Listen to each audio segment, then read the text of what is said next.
आपल्या तालुक्यात विद्यमान आमदार झिरवड साहेब यांनी विधानसभेचं उपाध्यक्ष पद आहे, त्या मानाने आपल्या मतदारसंघाचा विकास झाला का?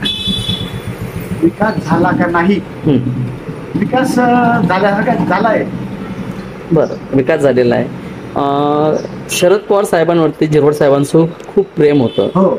आणि अचानक ते अजितदादाकडे गेलेत.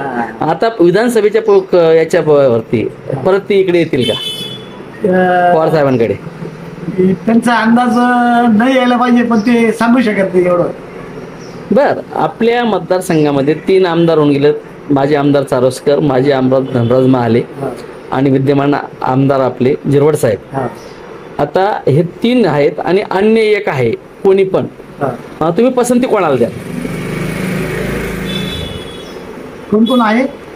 चारोस्कर साहेब, महाले साहेब, नंतर झिरवड साहेब आणि अन्य एक. हा, तुम्ही पसंती कोणाला द्या? माझ्या हिशोबाने मला झिरवड साहेबांना द्यावं लागेल. बर, एकंदरीत झिरवड साहेबांनी तालुक्याच्या तरुण मुलं आहेत त्यांच्यासाठी काही रोजंदारीची संधी उपलब्ध करून दिली का? दिली का?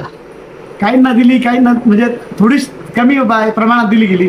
बर, फार कमी प्रमाणात दिली गेली. आता 2 गट झाले, एक महायुती आणि एक महाविकास आघाडी.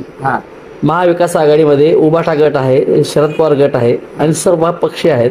आणि महायुतीकडे जे अजितदादा पवार गट आहे, शिंदे गट आहेत. तुम्ही पसंती कोणाला द्या? आम्ही याला शिंदे आपला महाविकास आघाडी. महाविकास आघाडी.